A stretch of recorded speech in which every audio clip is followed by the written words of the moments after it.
Peace and welcome to the culture here on Black Star Network. Folks, today we got a powerful show for you.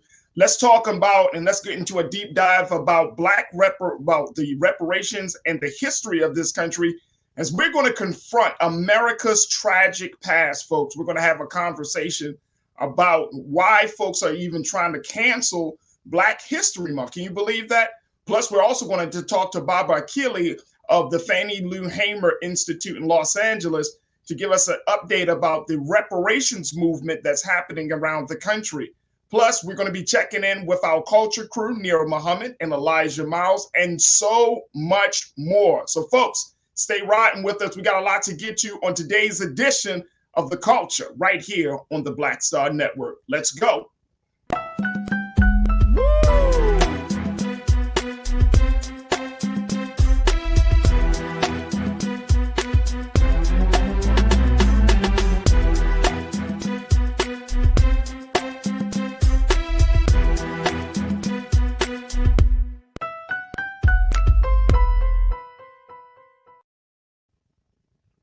Folks, welcome to the show. Oh my goodness. I am so excited to have the opportunity to be back in front of you to talk with you this afternoon. We have a lot to get to.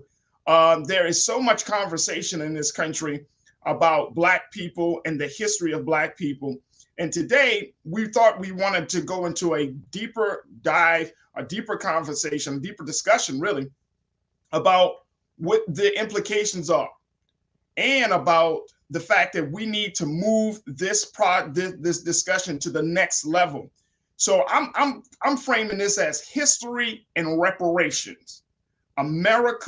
Confronting America's tragic past, folks, because that's exactly what we're doing. I want to break it down to you why we even having this conversation, because there are people both in education, in politics, that are in very influential positions that want to try to do their best to eliminate the tragedy of the transatlantic slave trade, to eliminate the tragedy of racism that still exists in this country.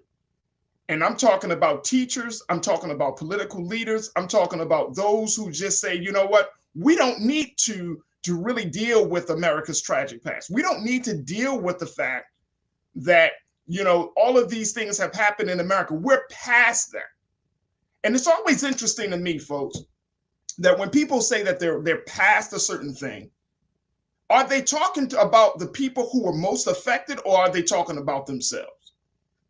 Are they saying that they have passed it? And when you say you passed something, does that mean that you have actually dealt with it, that you have looked at it, that you have embraced the fact that these things have happened in our country and that they are still happening in our country? Have we moved on, or have we passed it to the point that we are in a state of denial? That's what I'm talking about. So when we have this discussion tonight, and I want you to join me, you can post your comments on our Facebook page, on our YouTube page, wherever you see an opportunity to post your thoughts. I want you to post your comments because we're going to get to your comments in a little bit. But we have to be real, folks, that we have not passed this tragic past that this country has had with Black people. We're in Black History Month. We're celebrating the great contributions of Black men and women around not just in America, but around the globe. We're celebrating that. And people are pushing back on just a simple celebration. People are pushing back on the fact that you can't even have a discussion about something that has happened over 400 plus years ago. I mean, in 2022, we have become so we are in such a state of denial that we go as far as to say that just even learning about history is a problem. Just learning about it. I'm not saying we experience it. Not saying that, that it's going to conjure up violence, but just simply learning about a history is a problem. Now, why do you say that? Why do I say Farajii? Well, it's simple, because let's look at what Governor Ron DeSantis in Florida is saying. He went as far as to say, folks, check this out now. I can't make this stuff up. He went as far as to say that to learn about what they call critical race theory, and I'm putting that in there because critical race theory is essentially American history. It is the crux of American history. It is the discussion about the transatlantic slave trade. It is discussion about racist periods of segregation and Jim Crow laws and all of those things. But he went as far as to say that that should not be taught in the classrooms in Florida because he doesn't want to conjure up feelings of guilt and discomfort for those who are learning about it, for white people. I'm telling you, this is absolutely insane that you are afraid to learn the truth. When the country or when the people or when anybody is afraid to learn the truth or to even look at the truth, that's a real fundamental problem for me. And I think it should be a real fundamental problem for you. When you are saying that this thing, that this history, this time period, this experience of a people that has happened to a people over 450 years ago is a threat to the mental sanity of children who are learning about it today, to say that it will conjure up guilt and discomfort. What do you think learning about American history from the lens of white supremacy, what do you think that does to Black children? Just think with me on that one. I remember when I was a little boy, and every Black History Month, folks, you probably seen it. If you're 35 and older, you will know this, or 30, they might still show this. I remember watching those Eyes on the Prize videos. You remember those? I remember watching those Eyes on the Prize videos. Now, look, as in terms of history, that's one of the best, pieces of history in terms of documentaries about our history, about our struggle, about our sojourn in this country during the Civil Rights Movement. One of the best pieces that you go, that isn't throwing no shade on that as a piece of art, as a documentary. But what I do want us to challenge is that is not the only thing. If you're going to talk about Black history, you have to talk about not just once we got here on the shores of America, but you got to talk about what was life like for us before we got to the shores of America. Let's talk a little bit about that history. And we're learning more. We're learning more. There are more and more scholars. There are more and more scientists. There are more and more professors that are putting out works that are saying that, no, Black people in America who have come from all different parts of the globe, from different parts of the continent, Africa, there has been great history. There's a great legacy there that Black children in America in 2022 need to learn about. I'm talking about going beyond that, because our time as a people, it didn't just start with the Civil Rights Movement. Our time as a people wasn't just rooted in pain and struggle and turmoil and strife. It wasn't that. But we have to teach the full, complete history. We got to teach the full and complete history, especially when you're talking about, well, why was it that we were in a state in this country where we were being hosed down and dogs were sicked on us? Why? What was the real reason or reasons that these things were occurring to a people who just wanted to have access to restaurants and water fountains, who just wanted to cast a vote?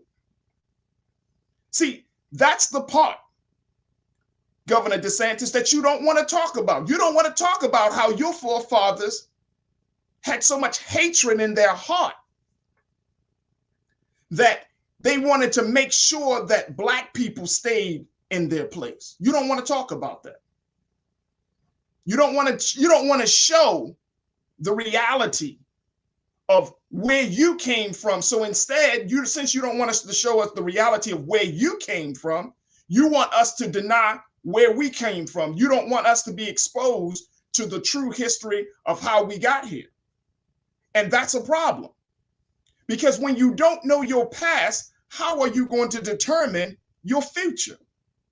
If you don't know where you have come from, how can you say, I'm presently here? Well, what brought you to this point? And I talked about this before, folks.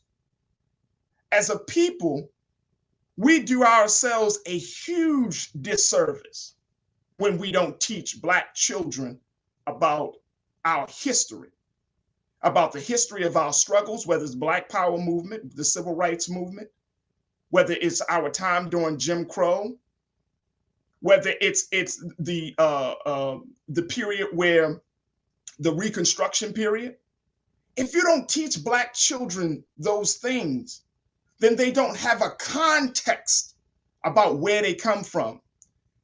They don't have a context about the people that have stood up and have moved the plight of Black people further along.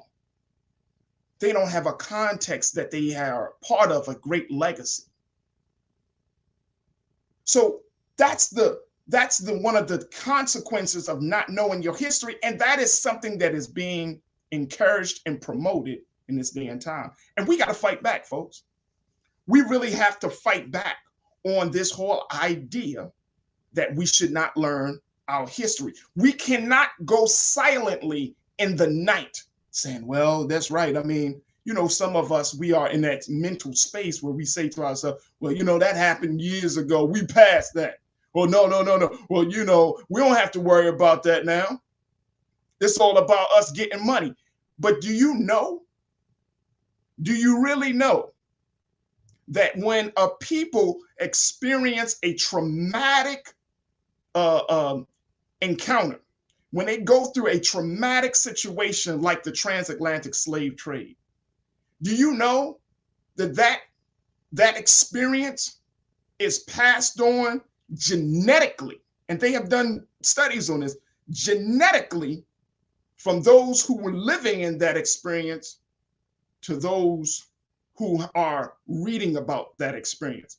You know why I say that? Because they have found that in those who were a part of the Holocaust, those who were part of the Holocaust, the Jewish people, they say literally was found that in some of the DNA of the children, the pain, the suffering, the trauma was passed down from generation to generation. So if that is the case, we owe it to ourselves, family. We owe it to ourselves to make sure that we know and understand how serious this situation is.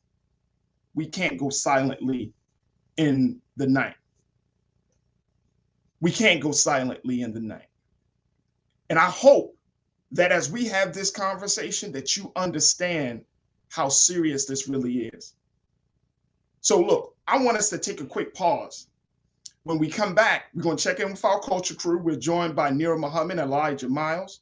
We'll have some discussion, but then we're going to discuss not only what we're seeing, this movement to cancel Black history right now, but we're also going to discuss the movement for reparations, because we have to be repaired from the damage that was done to us over 400 plus years ago. And we got to be repaired and healed from the damage that we're still experiencing as descendants of those who had experienced that traumatic event of the transatlantic slave trade. We got to be repaired.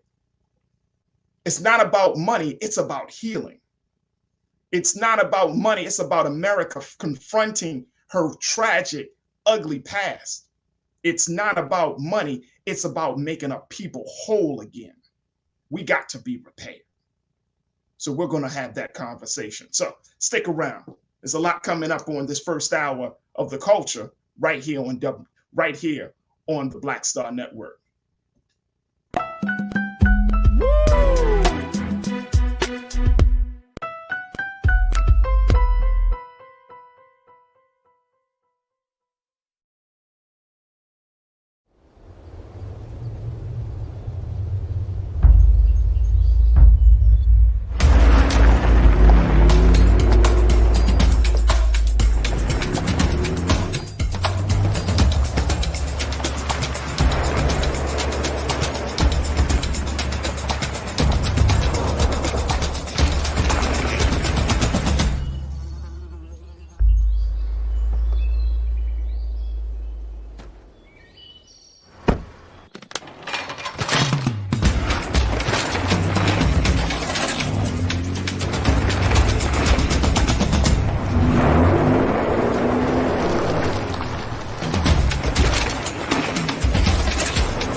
Don't you think it's time to get wealthy?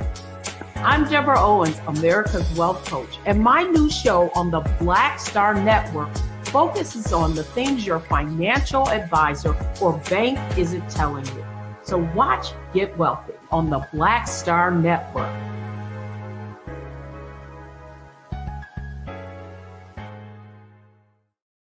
Pull up a chair, take your seat. The Black Tape with me, Dr. Greg Carr, here on the Black Star Network. Every week, we'll take a deeper dive into the world we're living in. Join the conversation only on the Black Star Network. Hi, I'm Dr. Jackie Hood Martin, and I have a question for you. Ever feel as if your life is teetering and the weight and pressure of the world is consistently on your shoulders? Well, let me tell you, living a balanced life isn't easy. Join me each Tuesday on Black Star Network for A Balanced Life with Dr. Jackie. We'll laugh together, cry together, pull ourselves together, and cheer each other on. So join me for new shows each Tuesday on Black Star Network, A Balanced Life with Dr. Jackie.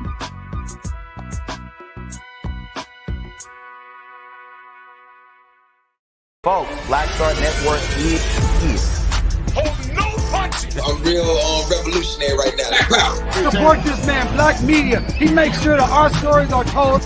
Thank you for being the voice of Black America, Roland. I love y'all. All momentum we have now, we have to keep this going. The video looks phenomenal. See, this difference between Black Star Network and Black-owned media and something like CNN. You can't be Black-owned media and be scared. It's time to be smart. Bring your eyeballs home. You dig?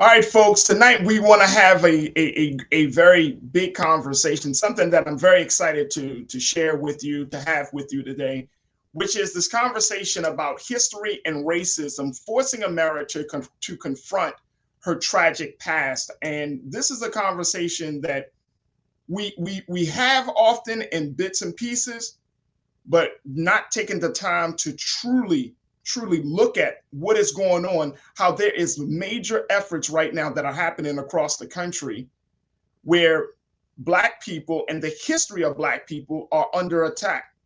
I want to look at this. You know, I pointed out the fact that the Florida Governor Ron DeSantis, and I want to bring this up, so I want to make sure I'm saying this correctly. Here is a man who is the governor of a state. He's a Republican, but I don't care about none of that. I really don't. I'm talking about, because it's not even about labels. I'm talking about the level of ignorance. But he's all in on this anti-critical race theory type of ride. He went so far as to back a bill that would prevent any content that would make students or state employees feel guilt. I'm not lying, folks. To feel guilty about their individual identities. This is what this man is doing. You don't want to disrupt no one's view of themselves. Oh, don't put that out there. But damn it, Governor, we as Black people, we've been dealing with this shit for a long time. And you worrying about the feelings of some state employees? Because you don't want to really face the reality and the truth. See, and we're going to get to my culture crew members in a moment. I got to say this, man. America is on a decline. And do you know why America is on a decline? And this is not something that I'm excited about. I'm not hooping and hollering because I live here. My family lives here. You live here. But you know why this country is on a decline? Because we can't face the damn truth. I mean, this country just lie, just constantly lie all the way. It makes me think about, I'm about to take y'all there, but I think we got to go there. It makes me think about the story of Moses and Pharaoh, when Pharaoh didn't want to accept the truth that Moses was preaching, and he had to get into the Red Sea, damn near drowning, before he finally said he submitted, that he believed the truth, that he believed the God of Moses. But look how far it had to go. He damn near had to, he's drowning. And that's like this country. This country gotta be curtailed, as the scriptures say, on all sides before she comes to the reality that she was wrong. And that's a sad place to be, because too many people are going to lose their lives. And when you withhold the truth from anybody, I don't care whether you're black or white, when you withhold the light of truth from anybody, you're killing them. You're killing them. Your ass don't need to be in public office if you're going to lie to the people about the history. You don't need to be in public office if you're going to lie to the people about their present condition. And then you're going to lie to us about how the future is bright. Bullshit. You can't. The future ain't bright because you lying.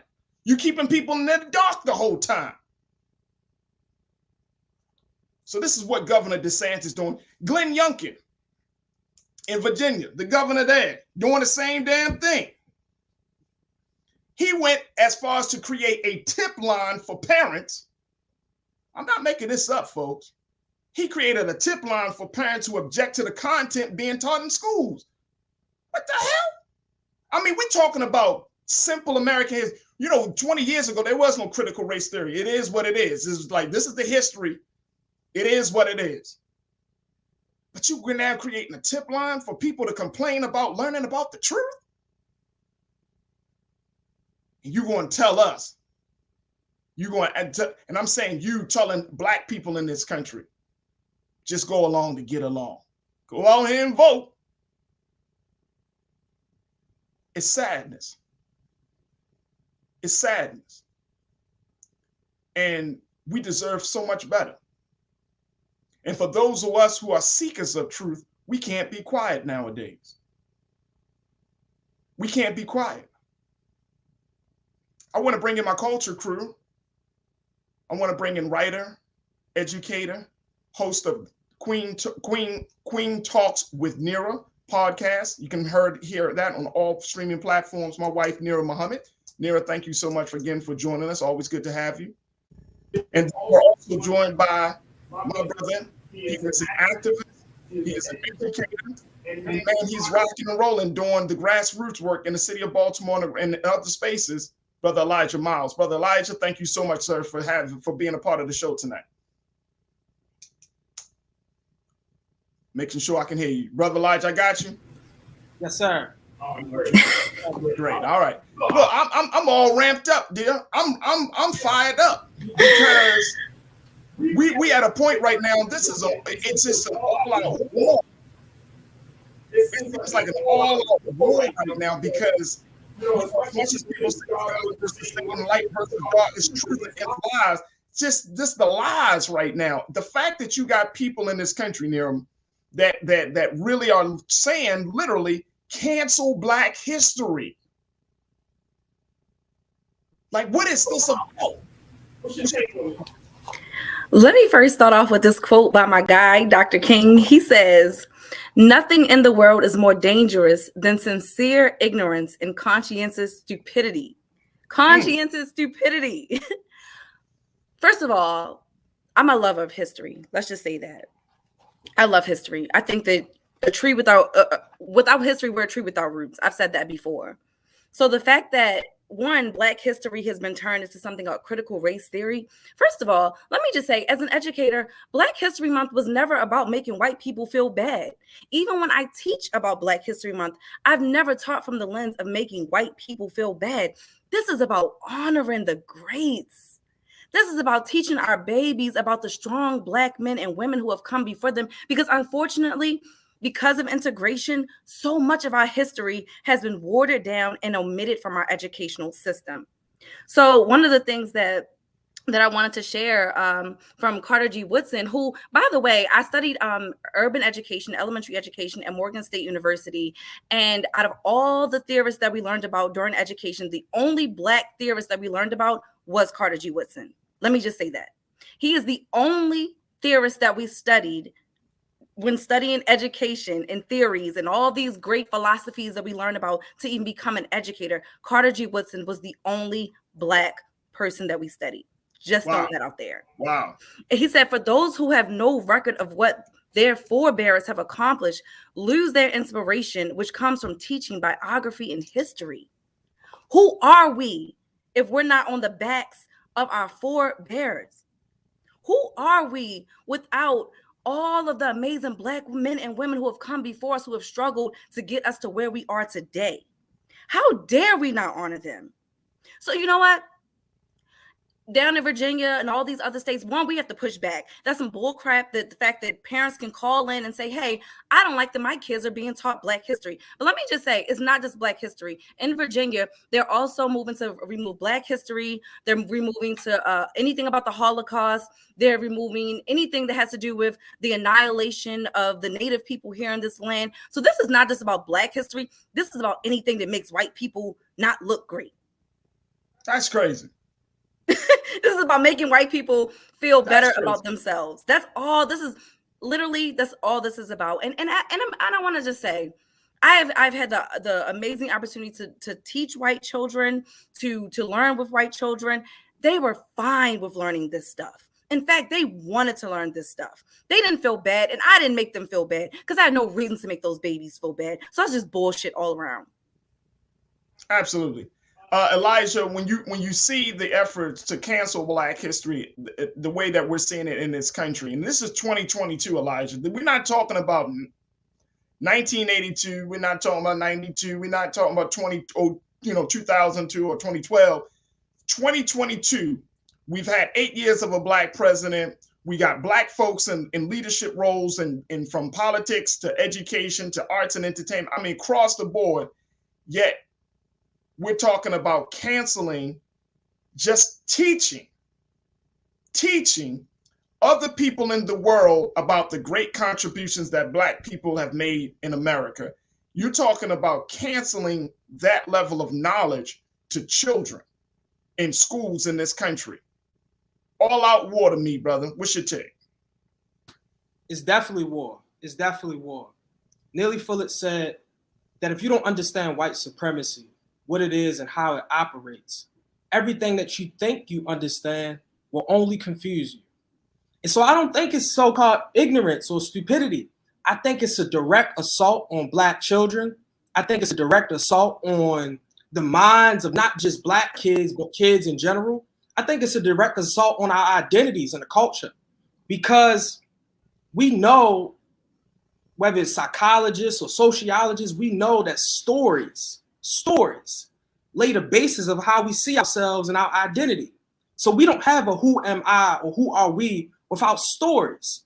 But if you can control the stories that white people are told, you can control the stories that Black kids know, then you can control how they see themselves.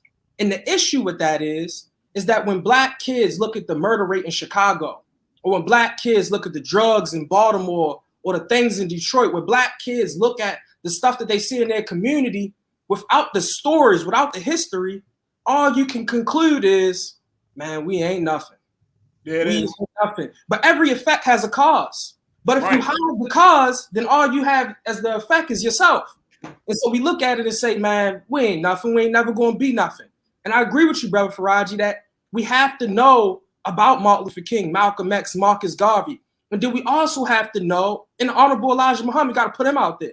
But we also have to know about Mansa Musa in Mali. We have to know about Timbuktu. We have to know about the University of Sankora. We have to know about Hannibal and Carthage. We have to know about Kemet and Imhotep, the first multi-genius. We have to know about that stuff. Queen Nzinga, Yaa Asantewaa. We have to know about that stuff, because when we know about that stuff, it tells us our potential and our possibilities today. I would say one last thing. Yeah. Black kids knew the history and know all of the stuff that we have accomplished as the people. It don't matter the issues in Baltimore City or Chicago or Detroit. We know all of those issues. Wherever Black people are is light work to us. And we have accomplished so much yesterday that today we can get out of this. But without the history, there's no way out, because we've always been like this and we'll always be like this. And God made us inferior like this. It's the same thing they tried to do on the plantation. It's crazy. Elijah, I was just thinking of what you said. Carter G. Woodson said the education of any people should begin with the people themselves. It should begin with the people themselves. If you look at so many other cultures anywhere around the world, their love for their native home, for their country, that pride, it is that patriotism, it is so strong because they learn about themselves. That love of their culture, their ethnicity, their beliefs, and all that makes their people who they are, that is ingrained in them from infancy. That is taught to them in schools. They read books that reflect who they are. So it is very, very important. And I do agree, this is not just about stupidity. I do believe that it is an attack, but you also have to look at the fact that this is not just attack on the Black community. This is attack on our Native brothers and sisters. This is attack on anyone who's been downtrodden by white supremacy. No, I would agree with you wholeheartedly there for both of you, because I if we're talking about history, if we can't deal with the fact that Black people were brought over here through the Middle Passage, we can't talk about those things, right? I mean, that's an actual fact. That's not some Hollywood movie script. That's not some story written by somebody that you find in a book. That's actual fact. If we can't talk about the actual fact of a scenario, how the hell are we going to talk about the actual fact of any moment that we are experiencing, any situation that we're experiencing right now? We can't. I mean, that's crazy. It's mind blowing that you got. And I mean, it's not mind blowing that people are attacking us, because I truly believe that there are some people out there, and whether they're in leadership positions or not, they just don't like us. They just hate us. You know what I mean? And I get that. Okay, but I'm just saying, for us to be in a country where we have all of these rights and these freedoms, that we haven't gotten up to the point to fight this attack, not just within our own households, but I mean communities, neighborhoods, cities, and states. There has to be an attack. And I mean, you're going to keep beating up on the people. Here's the thing, Brother Elijah and Nero, that gets on me. You're going to keep beating up on the people. What do you think the God of justice is going to do with that? I mean, look at America, folks. This is not a joke. Nero, you talked about, look at the condition of the Native American community. Look at the condition of the Latino and our Hispanic brothers and sisters. Look at the condition of Black people. And I mean, look at how oppressed we really are as a result of white supremacy. What do you think? The God of justice, the universe that is built on the idea and the principle of fair dealing, which is justice, how do you think that's going to respond? How do you think Mother Nature is going to respond? I mean, this is, and that's why I'm saying this is so serious, because it gets down to the fundamentals and to the root of a human being. You're not even human when you deny people the light of truth and the light of knowledge. You become a savage. When you deny people to know who they are, even the Constitution. And I know people say, well, we can't use this as a basis, but this is where we are, so I'm gonna use this as a reference. But the Constitution, the Bill of Rights, even goes so far to talk about how you can't prohibit the light of knowledge and truth from citizens. There is a price to pay when you do things like that. And that's what I'm saying, Brother Elijah. There is a real price to pay. And I'm not saying that we're going to be the ones to bring in the revolution. We may be used that way. I don't know. That's whatever the Creator wants us to, the role to play. But I know that there's a price to pay, because the universe is built on truth. The universe is built on justice. The universe is built on equality and freedom.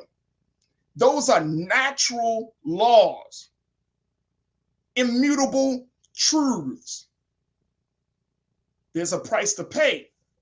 And that's what I'm saying, Brother Elijah. There's a price to pay. See, people think we can't get into the space of just thinking, oh my gosh, it's just about politics. No, there's a real price to pay, because then you are setting your own children. We may not, Mr. DeSantis, you may not feel the price, the consequences, but your grandchildren will.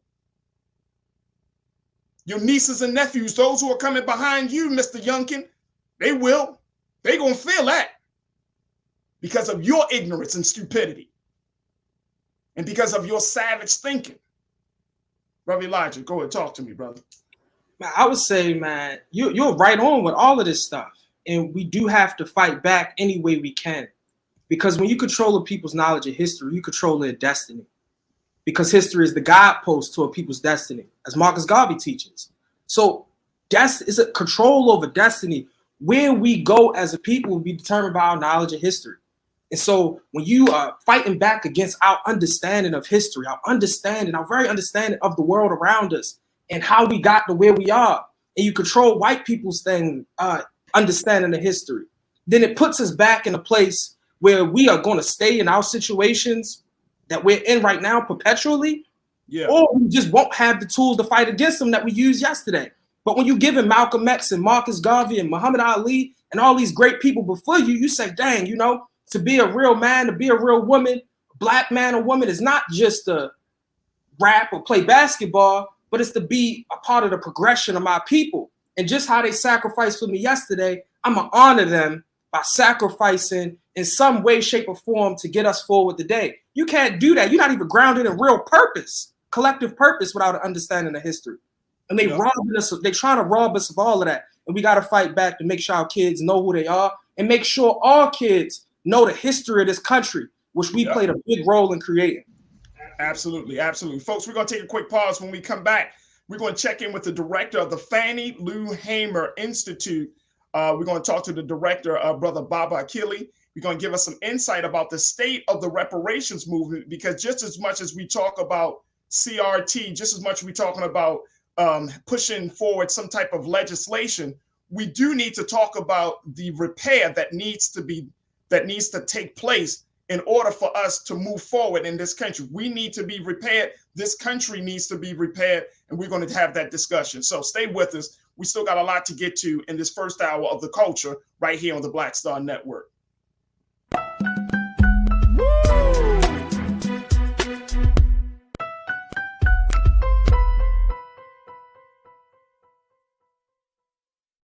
Pull up a chair, take your seat. The Black Tape with me, Dr. Greg Carr, here on the Black Star Network. Every week, we'll take a deeper dive into the world we're living in. Join the conversation only on the Black Star Network.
Deborah Owens, America's Wealth Coach, and my new show, Get Wealthy, focuses on the things that your financial advisor and bank isn't telling you, but you absolutely need to know.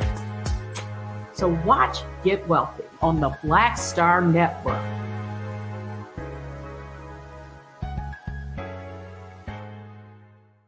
Folks, Black Star Network is here. Hold no punches. I'm real revolutionary right now. Black power. Support this man, Black media. He makes sure that our stories are told. Thank you for being the voice of Black America, Roland. Stay black. I love y'all. All momentum we have now, we have to keep this going. The video looks phenomenal. See, there's a difference between Black Star Network and Black-owned media and something like CNN. You can't be Black-owned media and be scared. It's time to be smart. Bring your eyeballs home. You dig?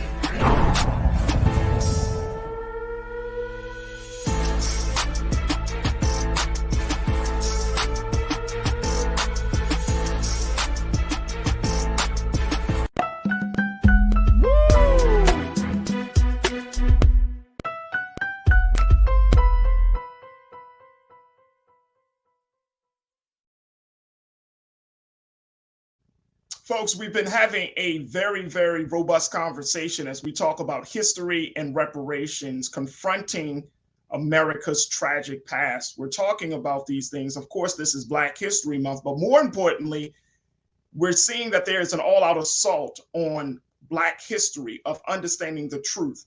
There's an all-out assault of on the contributions that Black people have made. But there doesn't seem to be too much of an assault on repairing the damage that was done. That's why we're so happy to be joined by our first guest for tonight. He serves as the director for the Thandie Lou Hamer Institute in Los Angeles, and he is also one of the conveners of the virtual community meeting and town hall Reparations Beyond Equity. Now, this reparations meeting took place back on January the 29th. It also included Black Lives Matter Los Angeles chapter and the National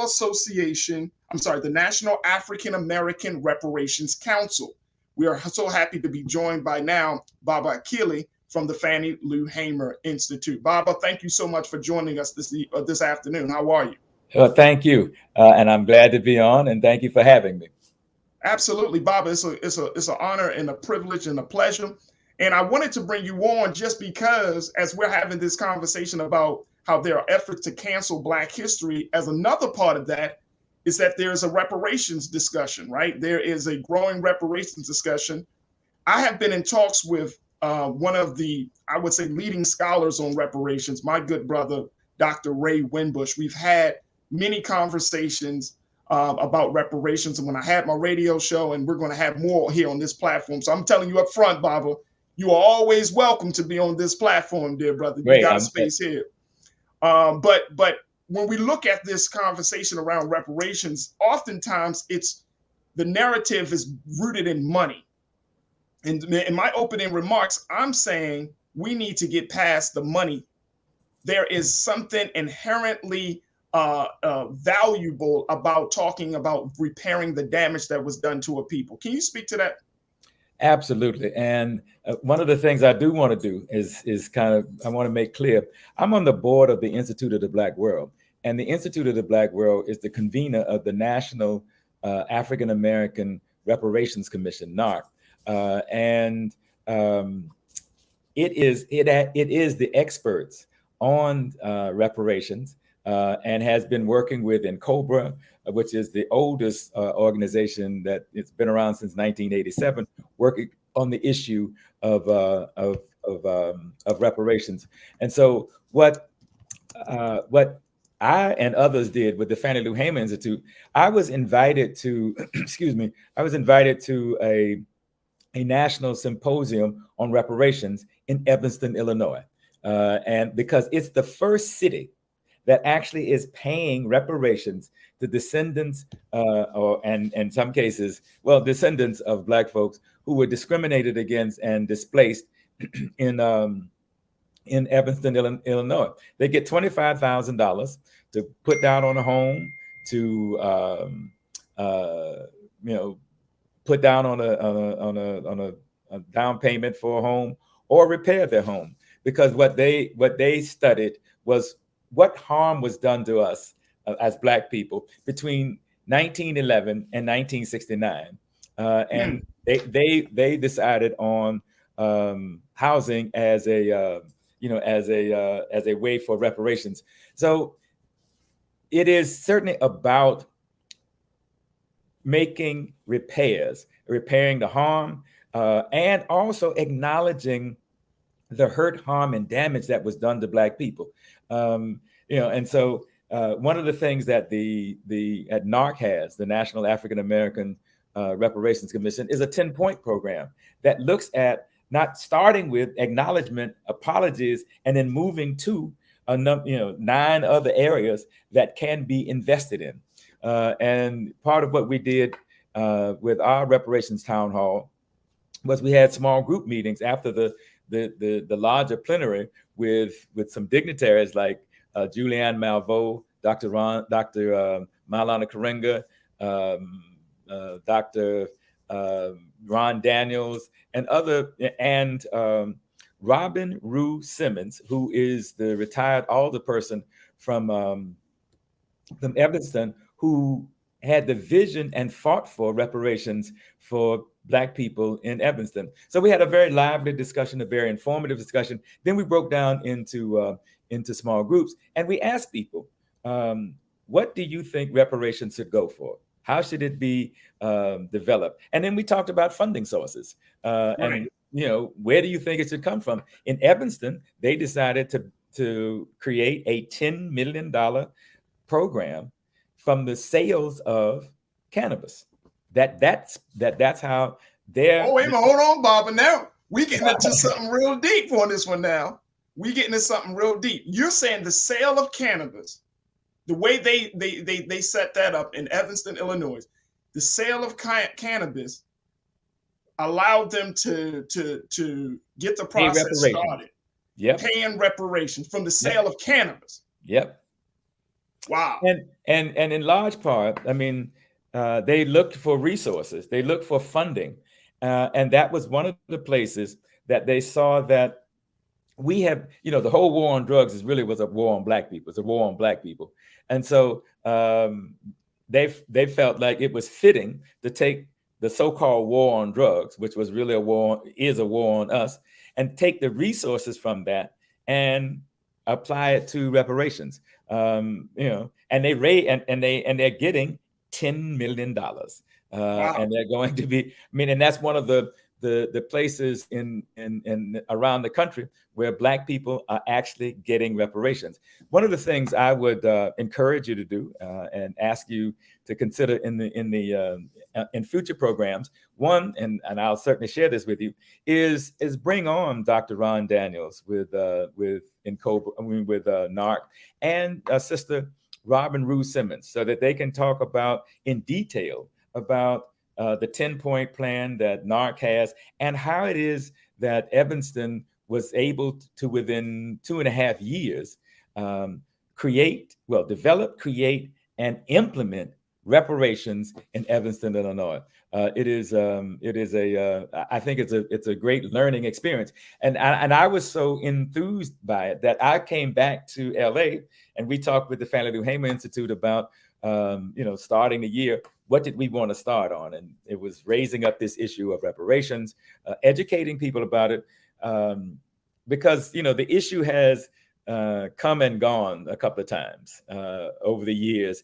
And sometimes over those courses, Black people have been discouraged to even think and talk about reparations. Mm-hmm. It's like, oh, that ain't gonna never happen. And so we've kind of accepted that. But then in the past, 6 or 7 years, it's come around again. I think with Ta-Nehisi Coates' book, I think the work of NARC and in COBRA and other groups has pushed it to the forefront again.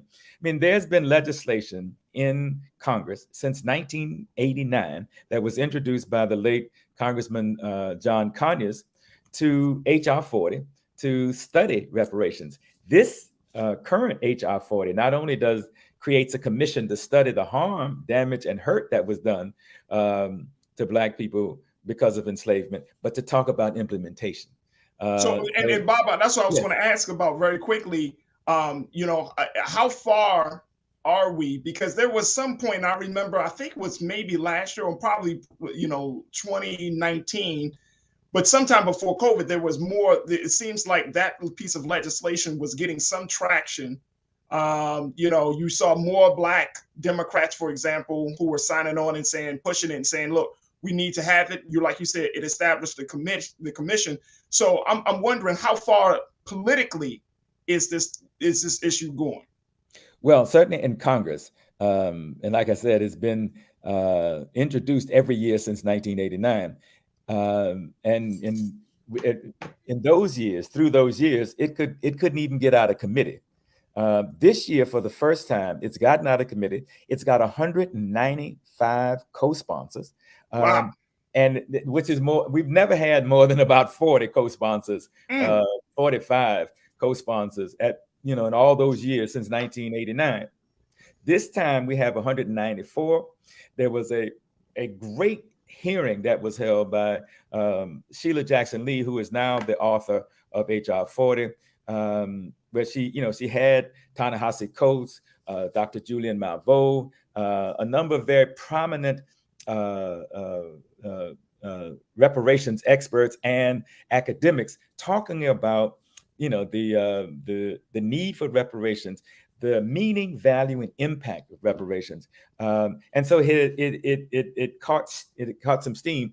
And then, unfortunately, and I say this unfortunately, then the whole George Floyd issue, came up, and once again, and I say unfortunately, it takes Black death to awaken white folks. You know what I mean?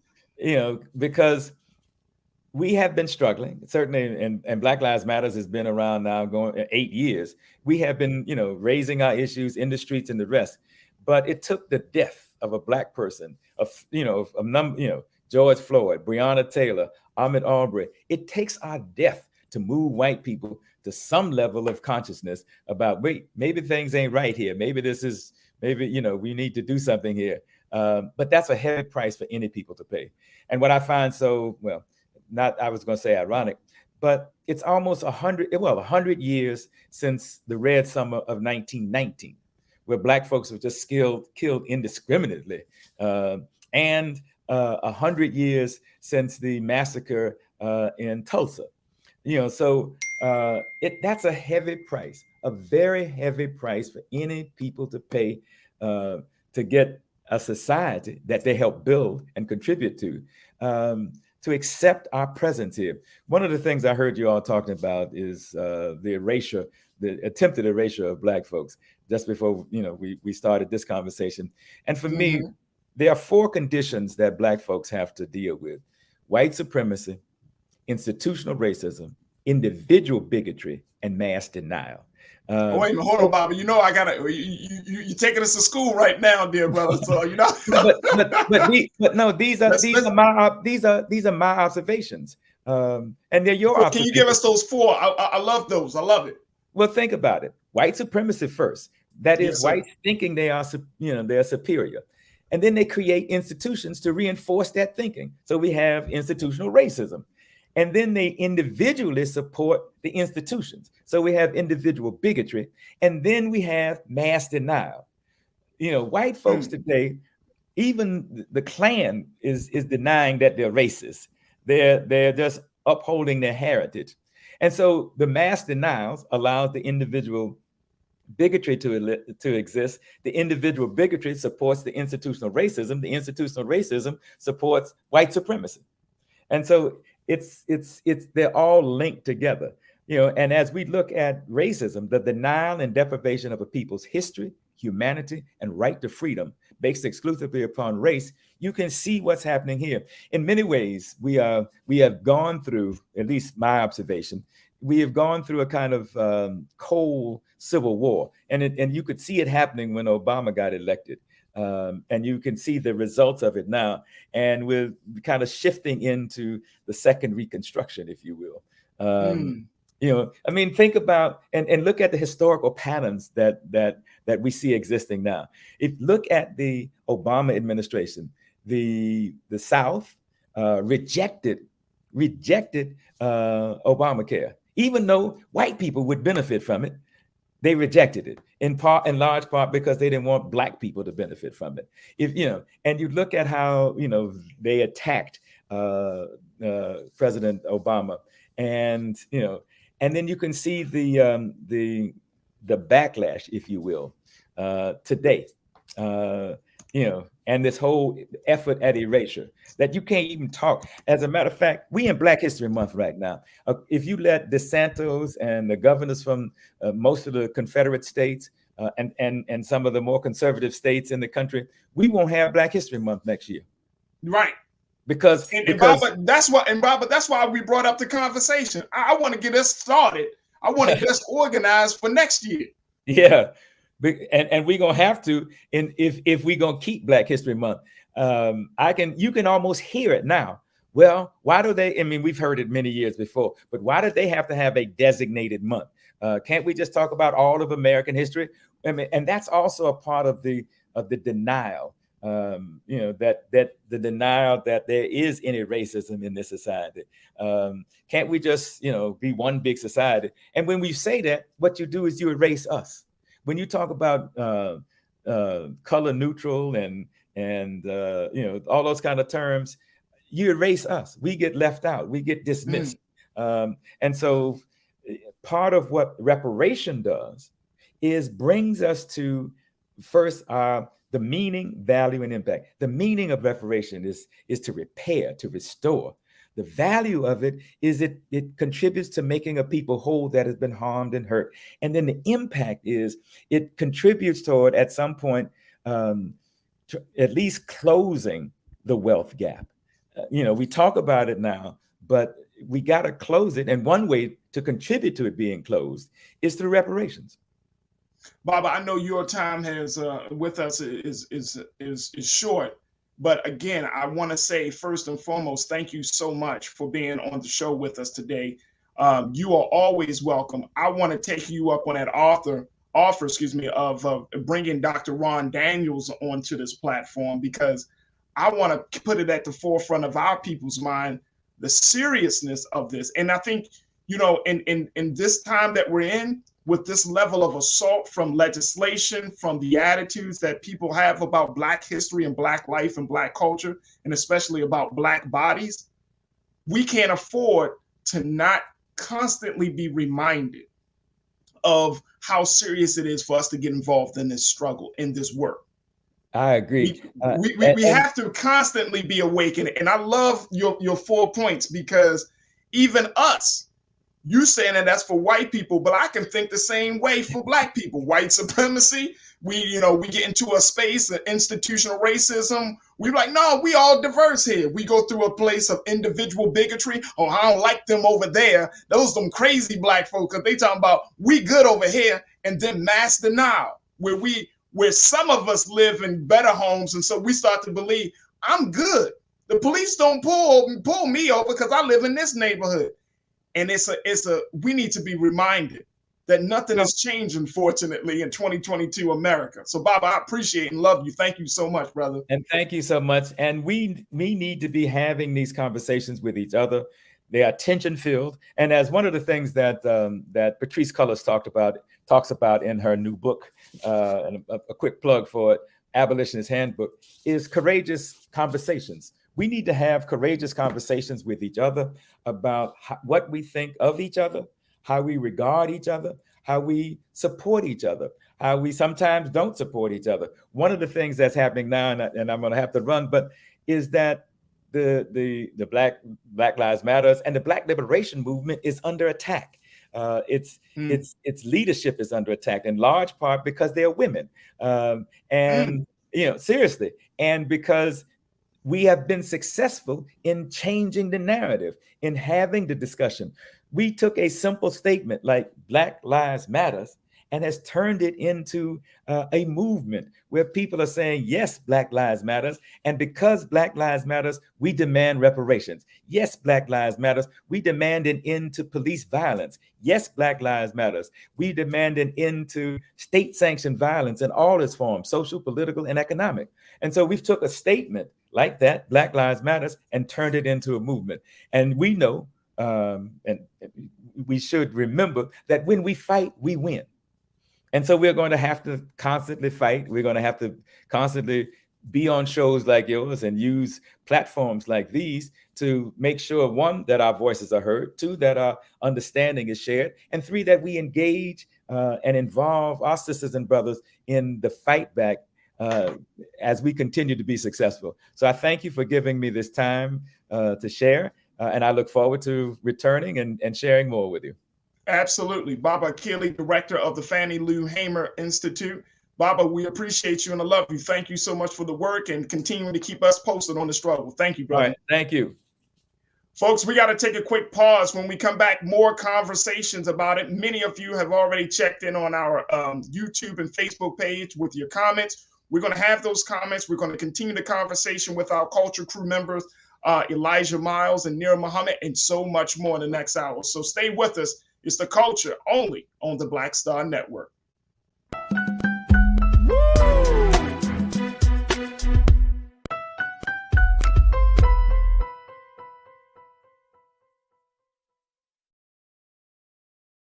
Don't you think it's time to get wealthy? I'm Deborah Owens, America's Wealth Coach, and my new show on the Black Star Network focuses on the things your financial advisor or bank isn't telling you. So watch Get Wealthy on the Black Star Network.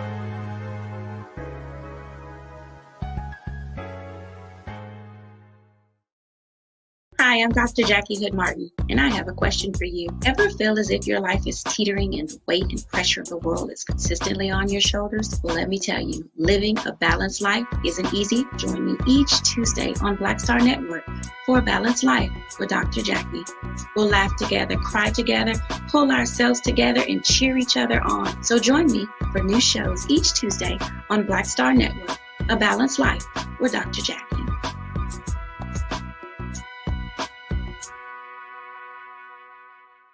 Pull up a chair, take your seat. The Black Tape with me, Dr. Greg Carr, here on the Black Star Network.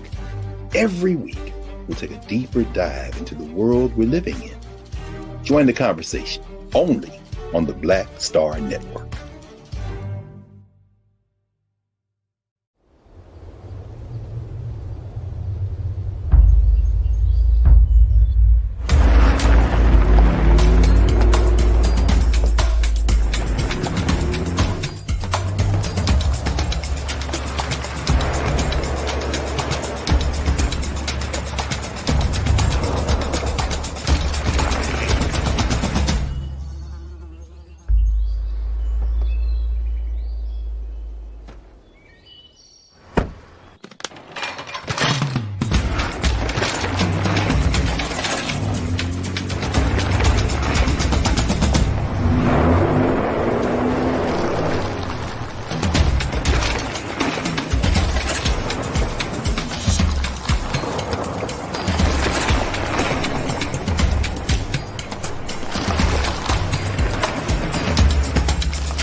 Welcome back to the show, folks. We've had a phenomenal first hour as we talked about history, and reparations confronting America's tragic past, having a discussion about everything from the efforts to cancel Black history to getting an update about the state of the reparations movement with Baba Akili, who serves as the director of the Fannie Lou Hamer Institute in Los Angeles. Now, I want us to continue to have this conversation because so many of you have been checking in on both our Facebook and YouTube pages and in other places. But I think we need to have another part of this conversation, especially since Baba Akili just dropped some jewels for us this afternoon.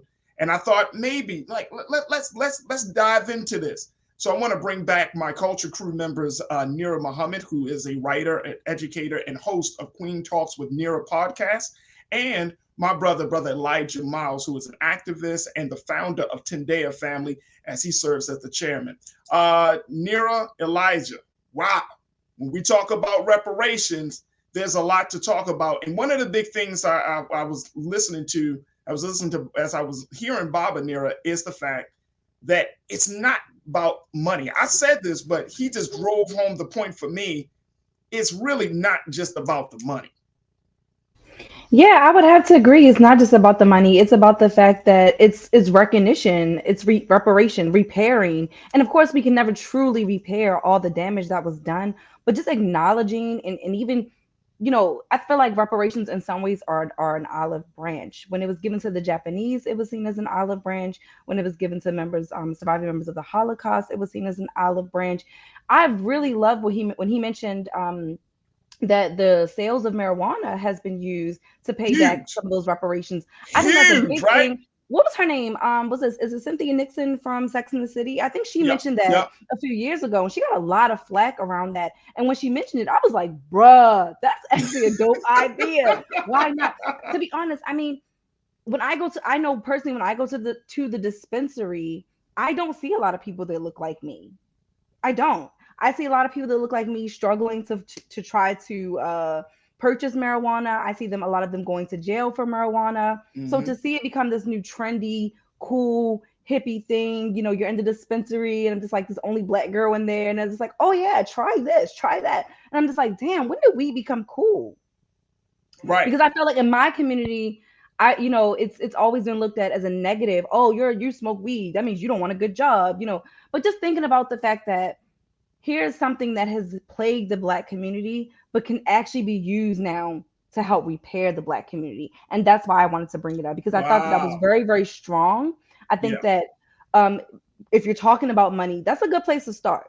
We're always promised all these things. Oh, if a casino comes into our neighborhood, it's going to be used for education or reparations. And we don't ever see that happen. So it would be nice to see something fruitful come out of those dispensaries and actually start seeing some funding being put back into the Black community, whether it's canceling student loan debt, whether it's giving us money to put down payments on a home. Those things are impactful. No, I would agree with you wholeheartedly. It's like the dispensary becomes this disposable income, like a little extra money you find in your pocket that you didn't know that you had. And you're like, wait a minute, I can put this money to good use. I found $15 in my mom jeans, Farajii, yesterday. I was like, thank you, mom jeans. Thank you. And I bought a cupcake. Right, you bought a put to good use. But I mean, and I agree with you that we're not thinking, and this is the big thing about this part, Elijah, that we're not thinking, or it doesn't seem to be, and I mean, Evanston is a small city in Illinois, it's right outside of Chicago. But it just doesn't seem like leaders are thinking creatively to say, how could we possibly make this happen? And that's the part for me that is disturbing. It's like, wait a minute, you mean all these brilliant minds in public office, down city halls and in the state capitals across this country, and we're not thinking creatively. We're not thinking, okay, we are stretched on the budget on this place. We can't use this money. We're not thinking creatively to say, but we still got to repair the damage. Where can this money come in? Just something as simple as, okay, if you were to propose that if you live in a city or a town and you say, okay, just as much as the government takes taxes out of your paycheck, imagine if the government says, hey, out of every paycheck that you earn, $1 is going to be taken for the reparations fund. Just something small like that, right? How much money can be accumulated? And I'm just making those numbers up, saying $1. It could be less, it could be more. But Elijah, just thinking outside of the box to start the process to repair the damage. Why is that not happening in your estimate? Because America doesn't want to face what is done to us as a people and how they play a role in everything that they complain about in the Black situation today. And so I agree that reparations is not just about money. It's a question of justice. It's a question of striving to do something to repair what was done. And the issue is that when it comes to reparations, before the pandemic, a lot of people were saying they didn't have it. We don't have it in the budget. America don't have it in the budget to be able to pay for reparations. But what's interesting is during the pandemic, everybody got a stimulus check. And it was like, well, you do got the money. You just don't want to use the money towards the justice for Black people. And so reparations, it has to be put on the agenda. And us as Black people, we can't fight against reparations. It doesn't matter. We can't fight against reparations. It doesn't matter whether or not we believe is going to get it. We have to be for reparations if we're for justice. So we have to support reparations for Black people. And I would say this, a lot of the guilt and shame that the children of former slave masters feel in America is as a result of the lack of justice. Because it's not just that slavery happened or segregation happened, it's that you reading and learning, and these white kids are learning that we did nothing about it. Your country did nothing about it. Yeah, we just put y'all in freedom. And so they walk around with guilt and shame because everyone knows that they haven't given justice to Black people, and everyone knows that part of America is complicit in all the issues of Black people all around the country. Absolutely, absolutely. I want to just share with you just some of the comments that folks are posting on our YouTube chat, and folks, you can continue to post your comments, and we're going to try to just acknowledge them as many as we can. But T. Smaller said, "Look, we need reparations because of poor money management and no true leaders. But it is true, we do have the world's largest spending power. Our dollar only circulates within our community for 6 hours." And you know, Elijah and Nira, y'all both know, we all know that, you know, when they started to do that study about how long the dollar lasts, we put it like the black dollar. It's not the black dollar, it's just the dollar. You know? The black dollar, no. So, but they're saying that, look, it only lasts in the community for hours. But we're so bent on this getting a check. And Elijah, you brought it up. You know, we saw what happened during this pandemic. The United States government said, we will make a way for people. And look, I'm not mad. Some people are really crazy and say, man, we shouldn't have gotten no check. No, we should have gotten checks. People were out of work. Families needed it. I'm not mad about that. But what is stopping the country from doing a consistent, regular rounds? You know, Nira, you and I have talked about this before in other countries where even during the height of this pandemic, I mean, it wasn't too much off of the backs of these governments to stay okay during this whole period. Now, what, we're 2 years in? During this whole period of the pandemic, there are other countries that are still paying families just on basic principles of, we know we're back to work, we know your children are back in school, but here's something to keep you going. Just a little, I don't care if it's $600 a month. Something can be given. When I looked at the numbers, as an example. Go ahead. Yeah, when I looked at those numbers, because you and I had that conversation. One, I will say this, not in America's defense, because I don't want to defend our country, but our population was much larger than those countries that were able to do that. So I'm just throwing it out there. Good point. So it's a lot different. But I mean, again, like Elijah pointed out, why repair the damage when you're trying to erase it? We're talking about reparations. They're trying to erase our history. So we gotta, like, reparations might have to get tabled for a minute, because right now we're at war with even keeping our history alive. Well, so if that's, since like, that's how the case, how are we supposed to fight both? Well, we have to. I mean, you have Bob. No, I'm not saying we don't need reparations, but Farajii, we're at a place right now where they're trying to erase our history. If they erase our history, they're gonna be like, well, what do we need to give you reparations for? Well, we didn't do anything wrong. We did nothing wrong. Why are we giving you money? Go ahead. I'm sorry. Go ahead. No, I was just saying we have to really keep that at the forefront, because this is a big issue. To wake up and see a news headline saying that, oh, we're trying to erase Black History Month. That's an all-out attack simply on our history. And that has nothing to do with critical race theory. That has nothing to do with slavery. Black History Month has nothing to do with that shit. Let's just put that out there. Black history, as we mentioned, is all about highlighting the contributions of the black diaspora, period, across the world, across the globe. So if you're just trying to erase our history, why would you give us reparations? That's the point that I'm making. They don't see the point. Here's why. And I've said this on Roland's show, and I'm going to say it on this show. There is a science in the demand. There is a science in the demand. And what I'm saying by that is that if we don't at least demand it, if we don't at least put it out there, something that I've always remembered, I know both of you have seen this on the back of the Final Call newspaper, the official newspaper of the Nation of Islam. The Most Honorable Elijah Muhammad has a number of demands. He says, first, what do Muslims want and what do we believe? He said, in the What the Muslims Want, for example, he brought up the fact that we wanted separate territory of this country for our own. Now, that's a demand. He said, we want that. He put that out there. Why? Even though he put that out there and then at the same time still talked about the fact that you're dealing with a country that don't want to do right, a government that does not side on right. There is a science to putting a demand out there to show the hypocrisy. And at the same time, not just showing the hypocrisy of how this country says that they really want to do something on paper, but don't do it in real life and in action. The science of the demand is that if you really care about your people as much as you say you care, then guess what? Why not do this? Now, I don't know, Farajii. I don't think I want to see reparations in the form of money. You literally just mentioned that the black dollar only stays in our community for 6 hours. So we get this money, we get these reparations.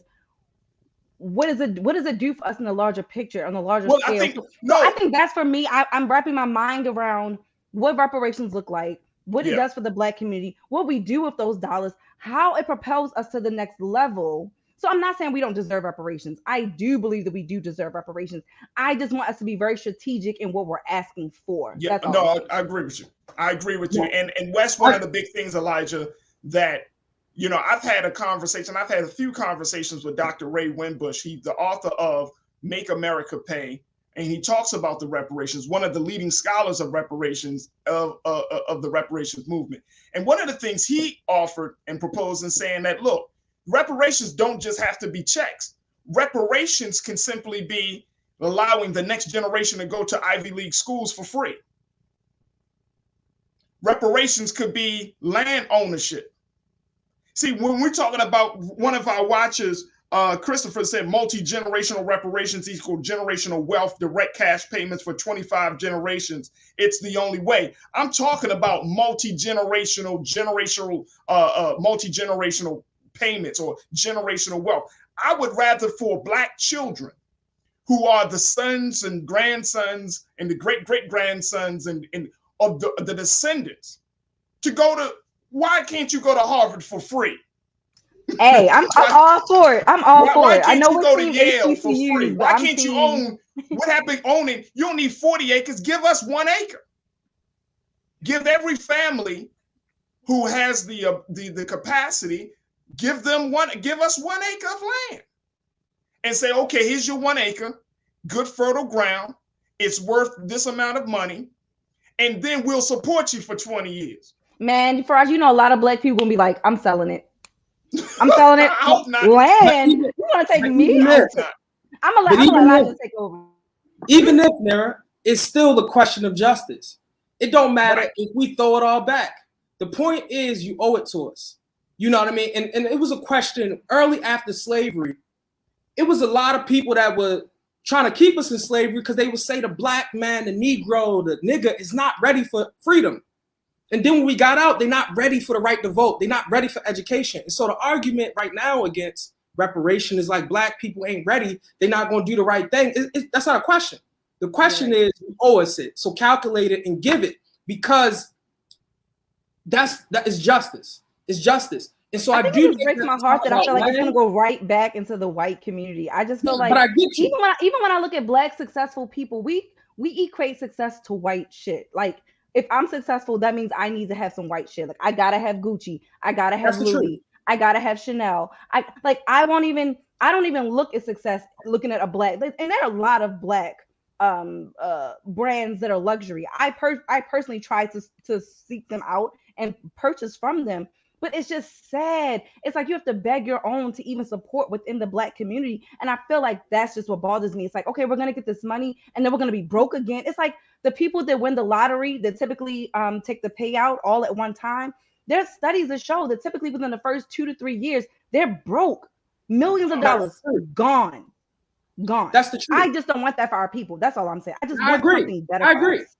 I agree. But that's why also on the back of that final call is the question is land. Is land. You owe us land. And if we can own, like, the major cities in America should be owned by Black people. They populated by Black people. And so it didn't have to be a land question. But I think we have to push for reparations simply because it's justice. And you owe it to us. Now, the problem is that we have to be organized enough as a people to be able to do the right things with it. That's the truth. But in order for us to be organized, we have to agree on some principled things. One is, yes, the reparations across the whole Black community. But the point is that we can't get organized without organizations like the Nation of Islam or the organizations that pass by. All these organizations like the Baba that just represent organizations. All these organizations are underfunded and they underrepresented. And so also a problem is why we're not unified, because our community don't have a center. So if you're Jewish, you have a synagogue. If you are Arab, you have a mosque. But for us, we all over the place and can't agree on, yes, the reparations, because we don't have our center. And if we had a center that was funded, a cultural center, that we exist to culturally orientate and give us our values and give us our goals and give us history, whether education gives us it or not, it'll put us in the right place. I would say this, I personally don't want our kids to go to Ivy League schools for free. I think we need our own schools to be funded in the same way that right coming out of slavery, HBCUs were created. And I think all this stuff when it comes to education is going to be represented in all these educational institutions. So we need to think about reparations in the form of land, in the form of institutions, in the form of cultural centers that are funded by the government that owe us. No, and that's and you know what, Elijah? That is the big part of this, that they owe us. We know it. And look, people are checking in on our YouTube page, and that's exactly what people are saying, that yes, Queen Sugar said reparations need to come in all forms, monetary, land, etc. We can decide what to do with it. They owe us. Look, you got brilliant, and Queen Sugar, I appreciate your comment, but you got brilliant people like, we're going to, may God be, with us to get this, to make this effort happen. We're going to bring on Dr. Ron Daniels. I got to reach out to my brother, Dr. Ray Winbush. I'm going to be reaching out to people because guess what? You do have people in our community, scholars and professors and scientists, bankers and lawyers, that if we come to the table and say, okay, we can make this happen. Baba talked about Sheila Jackson Lee. I know that there are other lawmakers that are trying to push this new revised version of HR 40. Look, it has to be a unity, a community effort. It has to be, to bring it to the table. And this is not a conversation saying we shouldn't have it. It's a conversation I think about whether how should we get it? How should we get it? How should we strengthen our demand? The Bible said back in the day, HR 40 only got about 40 votes. Now we're up to 195 votes. So what happened? The culture has changed. The view of race in America is changing. The sentiment is changing. So if that's the case, then we gotta keep our foot on the gas and up the ass of somebody to let them know, like, we're not going anywhere. That's what it comes down to. We're not going anywhere. And I know people talking about cash and all of this other stuff, but the reparations conversation is a valuable conversation. We go harder talking about who we're going to vote for versus what we're going to do and how we're going to make this a reality. If a small town, I'm going back to this real quickly, Nira, and then we're going to take our next pause. But if a small town, not small, but it's a small community outside of Chicago, Evanston, Illinois, is able to say, hey, this is what we did. This is the model that we've created. Why the hell, if they funded reparations from cannabis, then what's stopping Denver from funding reparations from cannabis? Nothing whatsoever. I think it's beautiful. I think it's beautiful for him to say that they use it to purchase homes. That is what generates wealth. Land is in ownership is what generates wealth. I think that's beautiful. I love that. I love that it wasn't given in a monetary way. I'm sorry. I hear everyone saying they want money.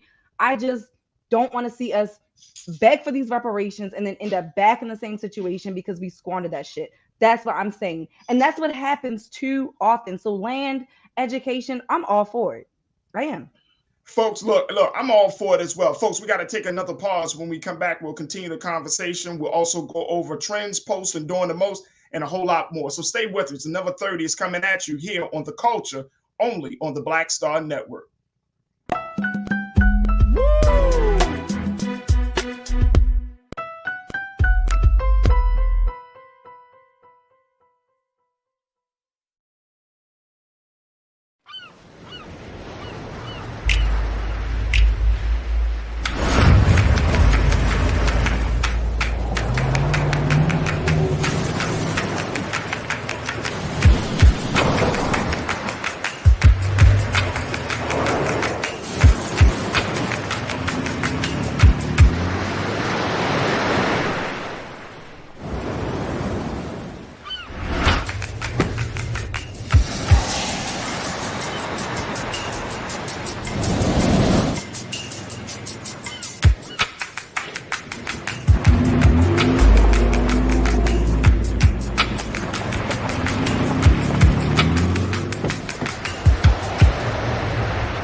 Hi, I'm Dr. Jackie Hood Martin, and I have a question for you. Ever feel as if your life is teetering and the weight and pressure of the world is consistently on your shoulders? Well, let me tell you, living a balanced life isn't easy. Join me each Tuesday on Black Star Network for A Balanced Life with Dr. Jackie.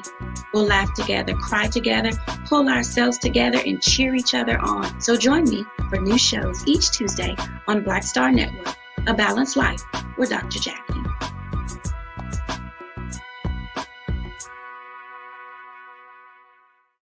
Pull up a chair, take your seat. The Black Tape with me, Dr. Greg Carr, here on the Black Star Network. Every week, we'll take a deeper dive into the world we're living in. Join the conversation only on the Black Star Network.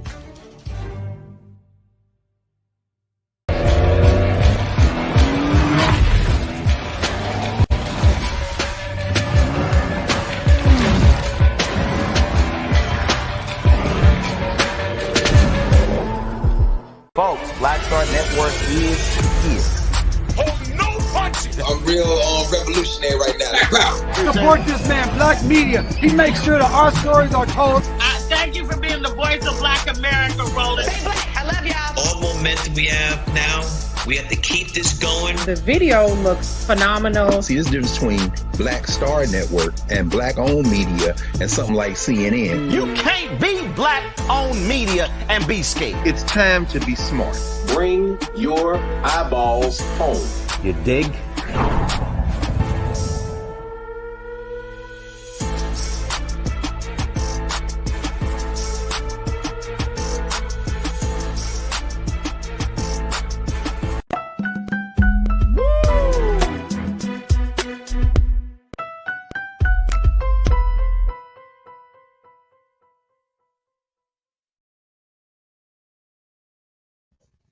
All right, folks, we've been having a robust conversation about reparations, history, and forcing America to confront its tragic past. And as you know, it's something that is an ongoing situation. So we're very, very serious here at The Culture that we're going to continue to have discussions with Barbara Keeley and bring on other scholars and those who are part of the reparations movement to help us to weed out some of these big questions. It's big questions, looming questions about how it should be done or what should be done or what's the next step and all of these things. But at the end of the day, just know we have the intelligence, we have the unity that's there, that's needed to make this happen. This is not something that can just be overlooked. This is something that can make it, that can actually happen. So certainly here on The Culture, we're going to bring more voices to discuss this reparation movement and of course the movement to fight the canceling of Black history. Now, I wanted to switch gears a little bit because as we're talking about these things,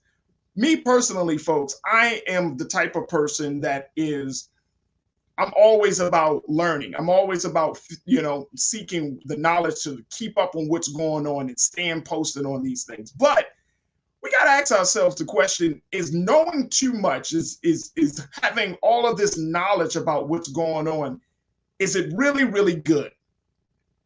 Or do you feel like you just can't keep up anymore? Let me just share with you one of the a mental health specialist said. He wrote a column for the Baltimore Sun, and his name is Herb Cromwell. And Herb Cromwell pointed this out as a mental health specialist. He said, I know firsthand that progress doesn't happen without the leadership and dedication of knowledgeable citizens.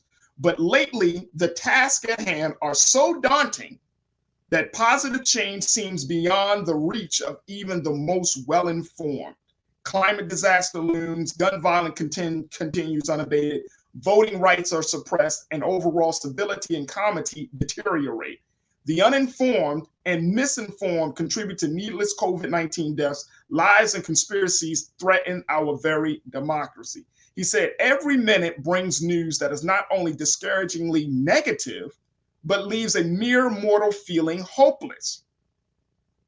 Then he says that at the start of Black History Month, Morgan and Coppin State Universities and other HBCUs across the country received bomb threats. A Tennessee school board recently banned a book on the Holocaust by a Pulitzer Prize-winning author. The 6 warmest years on records have all occurred since 2012, says the National Oceanic Atmospheric Administration. Inflation in the United States is the highest it's been since 1982. He said, even if one wants to be informed, it's getting harder. He said, without good journalism, the dumbing down of America will continue unimpeded as conspiracy replaces truth and facts become optional. Our shared sense of reality will keep eroding. That may be the worst news of all. I wanted to be going back to our culture crew, Nir Muhammad, Elijah Miles. Elijah, when I read Mr. Cromwell's op-ed and talking about the fact of just knowing so much, and then it's like we're so inundated with information about what's going on in the world that as he's saying, it becomes depressing. How do we get from under this depression? I mean, you work in a space where you're organizing young people, you're working in often neighborhoods that are oftentimes have been historically neglected. How do we keep our sense of sanity and hope, keep that light of hope lit when all of these things are happening? Well, we all have to narrow our focus. That's my opinion. I think sometimes we focus on the world, and when you focus on the world, you feel incapable of doing stuff about the world. And so with Thandie family, we focus on Baltimore City, and even more specifically, we focus on McElderly Park, a neighborhood in Baltimore City, because if you can't change a city block, then you can't change the country. And so I think we have to narrow our focus and focus on what can I do with my individual life. I may have 80 years or 90 years on this earth. How can I use my skills, my talents, what's in me that the creators put in me to be a benefit to others? But I think when we being inundated and pushed with all this information, it overwhelms us, and then we end up doing nothing. It's kind of like when you was in school and you had all these major essays and you was like, dang, I got so much. And then you spend the day or the night procrastinating because it's so much to do that you just end up do nothing. You're doing nothing. Narrow our focus. I know as a teacher on the line.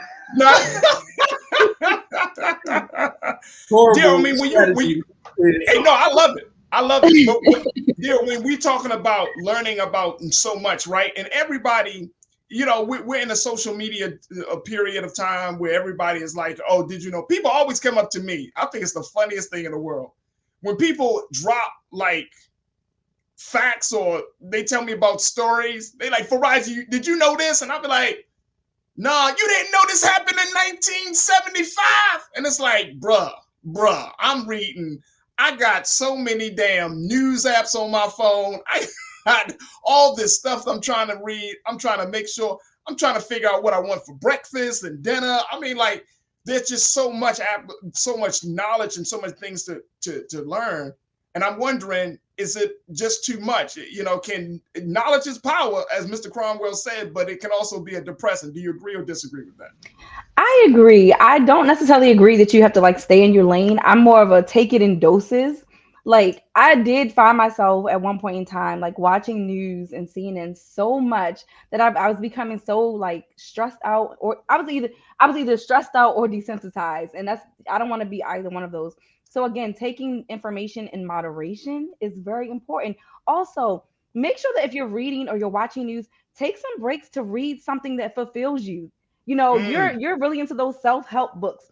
I'm more into Genesis Begins Again. So sometimes it's just taking a moment to just allow my mind to rest or to take in knowledge or information that makes me feel good. Because we get a lot of shit that doesn't feel good. We're bombarded with sad shit all the time. But the reason why I say don't get stuck in only focusing on your block or your neighborhood, because what if the neighborhood that you're living in is a great neighborhood? So you don't see all the other things that are happening in the world. You're only operating from one lens, and that's the problem. When you operate from one lens, you're operating too small. That goes back to what we just talked about with taking critical race theory and Black history out of curriculum. Now we only want you to focus on this one little thing, this one little area. So again, I think that makes us kind of robotic. So I understand what Elijah is saying, and I do agree to a certain extent. Yes, focus on what you need to be focused on, but you don't want to not learn about what's happening in the world, because that'll, you know, you can learn from what's going on in the world. Yeah. You know what I mean? You can learn from what's happening in the next neighborhood. Maybe they did something that was very innovative that you didn't think of, but because you were so stuck on, oh, I'm only going to focus on my center block, then you missed out on pertinent information. So always be able to learn, but take breaks. I agree. You yes, sir. Information. What I'm saying is energy focus, because it's kind of like having a jug of water and you like, man, the world is just so thirsty. So I'm gonna give everybody a drop, and everybody's still thirsty after that.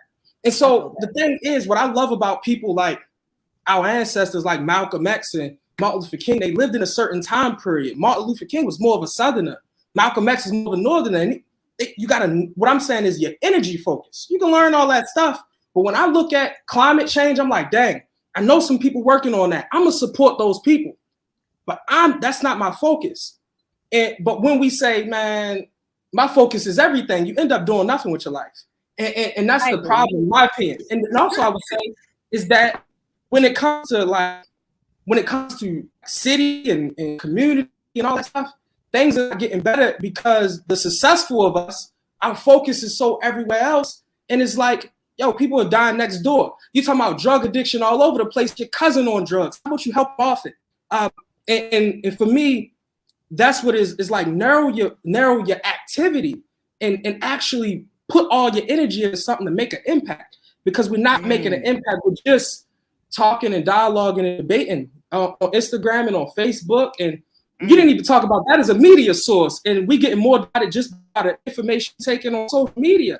You talking to one person is like they all in the little baby NBA young boy world. You talk to another person, they in CNN, and you talk to another one, they live in a whole different planet if you're watching Fox. So yeah, but I gotta say, Elijah, that creates balance. Sometimes I want to hear about NBA young boy. I might need that at that moment, because maybe I've been spending too much time thinking about reparations. Maybe I need a little fluff story. We have to stop thinking that those fluff stories are unnecessary. Oh, you have to always be focused on the mission.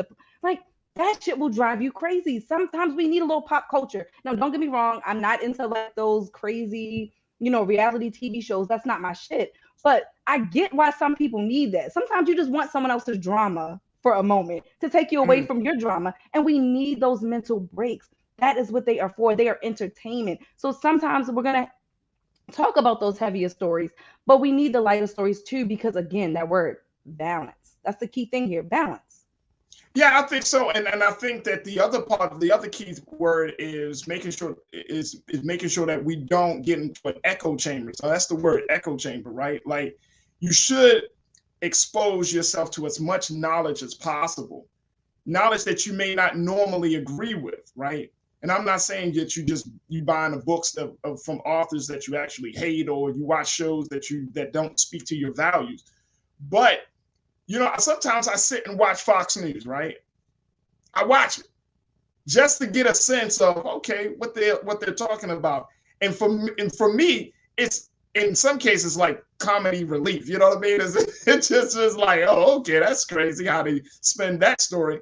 But when you do know a lot, it does put this great responsibility on you as the person, as the person that's taking in all of the knowledge. And I think that one of the things that Mr. Cromwell pointed out is the fact that, you know, we do have to have a balance in all of this stuff, because the world is so stressful. It really is stressful. And folks, I can't encourage you enough. You know, we often talk about self-care, Elijah and Nira, that we when we talk about that level of self-care, turning off your phones, like how many of us use, you know, we're on our phones, we're on social media, we debating people, we reading articles. And I mean, we're doing this all day. We interacting with the people around us. We're taking in more news. I mean, your brain is going to just go crazy. You can't think straight. You can't go to sleep at night. I mean, it's just crazy. I know melatonin sales in the country is probably skyrocketed because of the way that we're conditioning our brains. So it's about finding your niche. And I love your idea there when you said, look, just take it in doses. You know, just take it in doses. Like, you can't have these deep, heavy conversations and then move on to another deep, heavy conversation. Then you're sitting in front of your children, if you know, your children or your family, and you're like, yeah, I want to have a deep, heavy conversation. Like, sometimes I just want to watch the children just play and just be in that moment. And I think that that's one of the big things that's very hard, especially for Black people. It's very hard for Black people to relax. I know people, Elijah, often say that we are lazy and shiftless and all of those things, but nowadays we can't relax. Elijah, just jump on top of him. Just jump. Oh yeah, I know y'all married though. All right, so what I'm saying is, jump on him. No, you do that. That comment. Oh my goodness, that is a meme right there. What I was gonna say is, y'all crazy. What I was going to say is faith also have to enter into this somewhere. Go ahead, brother. You do not have to do everything. You do not have to solve all the problems in the world. That I believe, I think many of us that have faith, you believe that the Creator put gifts and purpose and missions among all these different people. And so, you know, you don't have to be like, dang, you know, I'm about to hurt myself because the world, climate change. There's people that would sit here that are so focused on that from the time that they was little. And so faith in a Creator has to enter in somewhere where we know that there's a God at work. And you just play your role. Play your role. Right. I love it. I think you are absolutely right, Elijah. At some point, you just got to say, like the old saying says, let go and let God. That's it. That is it. All right, folks, we got to take another quick pause. When we come back, let's talk about trends, posts, and doing the most. Stay with us. It's The Culture on Black Star Network.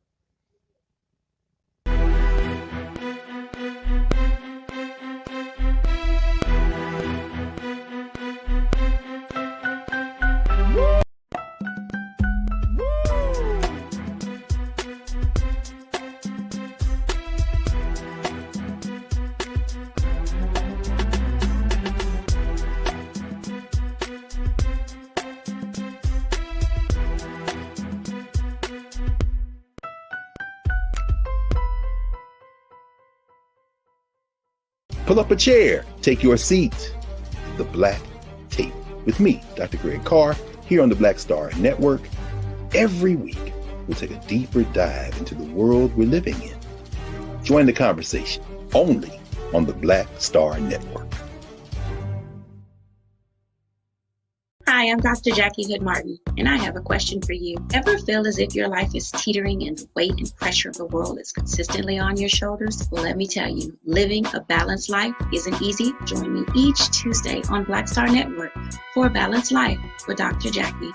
We'll laugh together, cry together, pull ourselves together, and cheer each other on. So join me for new shows each Tuesday on Black Star Network, A Balanced Life with Dr. Jackie.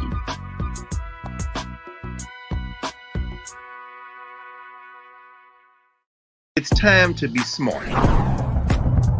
Roland Martin's doing this every day. Oh, no! punches. Thank you, Roland Martin, for always giving voice to the issues. Look for Roland Martin in the whirlwind, to quote Marcus Garvey again. The video looks phenomenal, so I'm really excited to see it on my big screen. Support this man, Black Media. He makes sure that our stories are told. See, there's a difference between Black Star Network and Black-owned media and something like CNN. I got to defer to the brilliance of Dr. Carr and to the brilliance of the Black Star Network. I am rolling with Roland all the way. Honored to be on a show that you own. A Black man owns the show. Folks, Black Star Network is here. I'm real revolutionary right now. Roland was amazing on that. Hey, Black, I love y'all. I can't commend you enough about this platform that you've created for us to be able to share who we are, what we're doing in the world, and the impact that we're having. Let's be smart. Bring your eyeballs home. You can't be Black-owned media and be scared. You dig?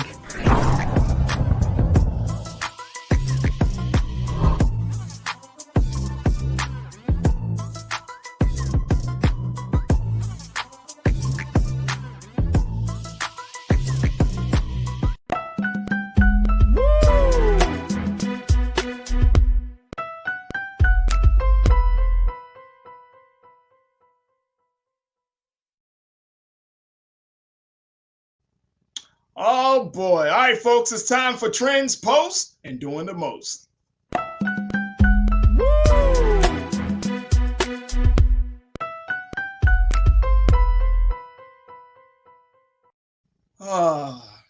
Who's doing the most?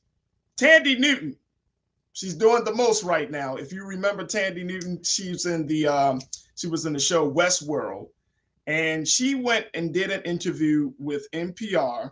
And the 49-year-old actress said in this interview, as she is promoting her new film, God's Country, she explained how she related to her character, citing feelings of prejudice in the industry. She said these words, folks. She said, "I now realize that my internalized prejudices were stopping me from feeling like I could play this role. When it's precisely that prejudice that I've received, doesn't matter that it's from African-American women more than anyone else. It doesn't matter. I've received prejudice. Anyone who's received prejudice feels this character." Well, what has gotten her in hot water is the fact that she apologized, saying, "I'm sorry, I'm the one chosen." She said that to dark-skinned actresses. She said, "I'm sorry I'm the one chosen. I'm sorry that the industry always puts me out front. I'm sorry that I am the one." She went further on to say, she said, "I wanted so desperately to apologize everybody to darker-skinned actresses to say I'm sorry." She said, "My mom looks like you."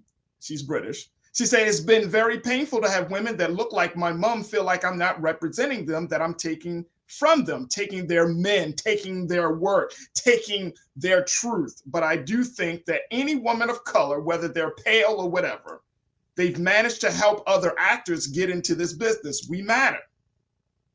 Whenever they say that Black women who've watched a movie and it really, really, really matters to them, I just thank God that my light skin didn't stop that from happening, that it didn't cause more pain. Let me go to Nero. I'm sorry, I'm laughing because when I think of Black actresses, she wouldn't come to mind at all. I'm trying to remember, other than Westworld, I watch Westworld. I mean, I've seen her in a couple of things. She's not like a Black act. Like, for me, I would have thought of Viola Davis. I would have thought of Regina King. And they're all dark skinned. I'm like, shoot, like, where does she come up in the list? I'm gonna Sanaa Lathan, Nia Long. I mean, right.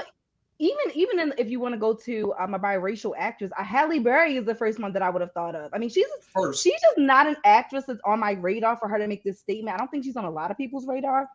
I definitely don't see her as getting like those big roles, those breakout roles, whether it's in film or TV. I mean, personally, I don't even like Westworld. I tried to watch it, couldn't get into it. Thandie, whatever her name, have a seat. But you know who is doing the most, Farajii? I just had Nelly. We're not talking about that situation. We're not talking about Nelly. And then the short man complex. Elijah. But Colorism. I mean, you know, I see that, you know, and I've noticed that, and this is a whole different show. This could really be a big show, but colorism in terms of among Black women is very, very real. We know it. We're in a time where light skin and dark skin are at odds with one another again. You know, we see it on social media. We see it amplified on social media. But when a lighter skinned woman says, "I'm sorry, I'm the one chosen," it feels it doesn't feel like an apology, bro. It's willful blindness. I don't see because I don't want to see.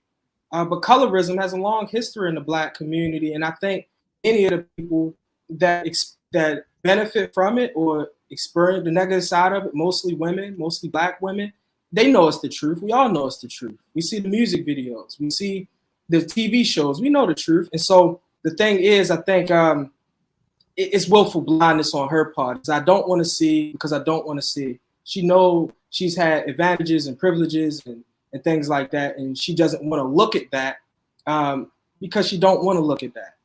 So it's sad to hear her say that. I mean, by her bringing this issue up, it only amplifies the conversation. Like whatever dark-skinned friends she had now before this comment, she may not have them after this comment. No, that's hilarious, Farajii. But I will say people don't think of it from the flip side though. So I'm not, I wouldn't say I'm a lighter skin, but I'm also I'm somewhere on the spectrum in the middle. But I grew up in a family that had a lot of darker skinned women. And honestly, I grew up hating my skin. I grew up wishing that I was darker because all of my family always was like, "Oh, you think you're cute because you're light skinned," or "Oh, you think you're all that because you have curly hair," or, you know, so it goes both ways. I will have to say that I definitely did not like my curly hair and my lighter skin growing up. I wanted darker hair.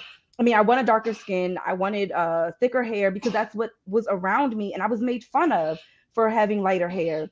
I also have a girlfriend of mine who's dark skinned who said that she grew up being made fun of for being dark skinned. So again, we're all going through the same issues here.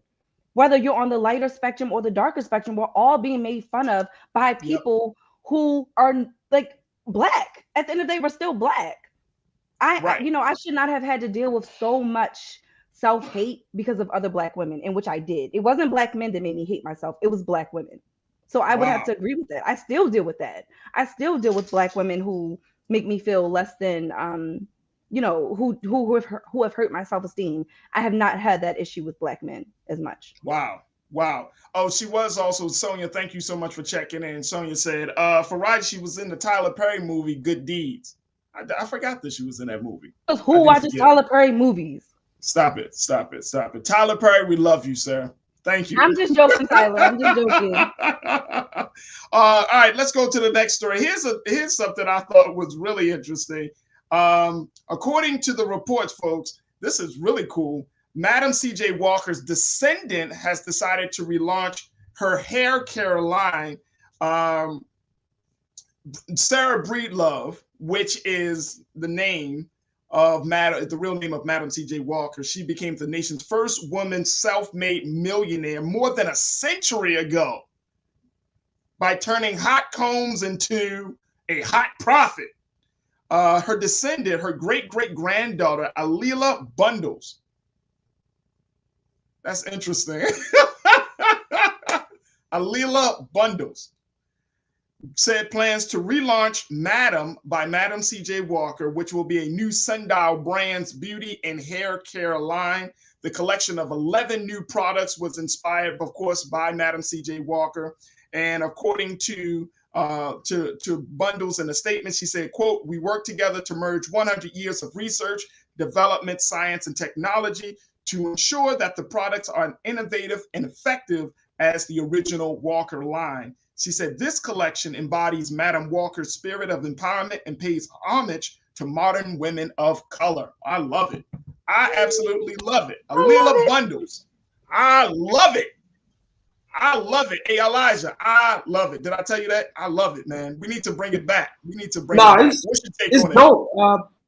And it's continuing the history, man. Continuing the history. In first millionaire of any woman in America. And the fact that, this has happened all through Black History Month, man. This is dope, man. This is dope. So I agree. I think it's completely wonderful. and it's carrying on a great legacy of a great woman. So. Hey, you know, it's going to be interesting there to see how they roll out this hair care line. You know, I'm excited. Because the market is mad competitive right now. Like, you got a lot of products for women and for hair, and I hope they do it for men as well. But there are already a lot of products on the market. Yeah, there definitely are. But you know me, I love testing products. I will definitely be testing these products, and I will come right on here to show you guys how well they work for me. Again, all of our hair is so different. So be aware of what the ingredients are. I know for me, with having celiac disease, that's going to be a big thing to make sure that it's something that I can use in my hair.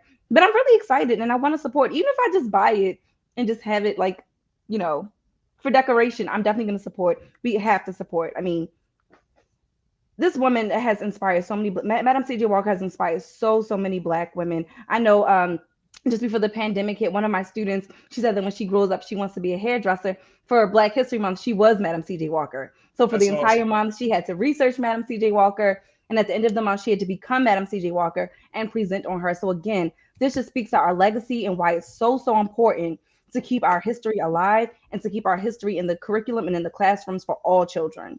That's awesome. That's awesome. That is all that we got for Trends Post and Doing the Most. But I want to thank my culture crew, Elijah Miles, who is an activist and founder of Thandie Family. Chairman Elijah, thank you so much, sir. And of course, I want to thank my wife, who is a writer, who is an educator and host of Queen Talks with Nira podcast that can be heard on all major platforms. Thank you so much for joining us as well. All right, folks, that is it for us. I'm trying to get those words out, but I appreciate all the support. Thank you so much for all of the comments and everything. And we want to thank our special guest, Baba Akili, for checking in as well. Make sure you do your part to support Black Star Network. You see all of the information at the bottom. We don't do this for free. We don't do this just for fun. We do this to make sure that Black media is there, is present, is represented, and to make sure we tell our stories the proper way that we need to tell it. So make sure you support Black Star Network. As always, never be afraid to challenge what's wrong, stand for what's right while being yourself in the process. God willing, we'll talk tomorrow for another exciting edition of The Culture right here on the Black Star Network. Peace.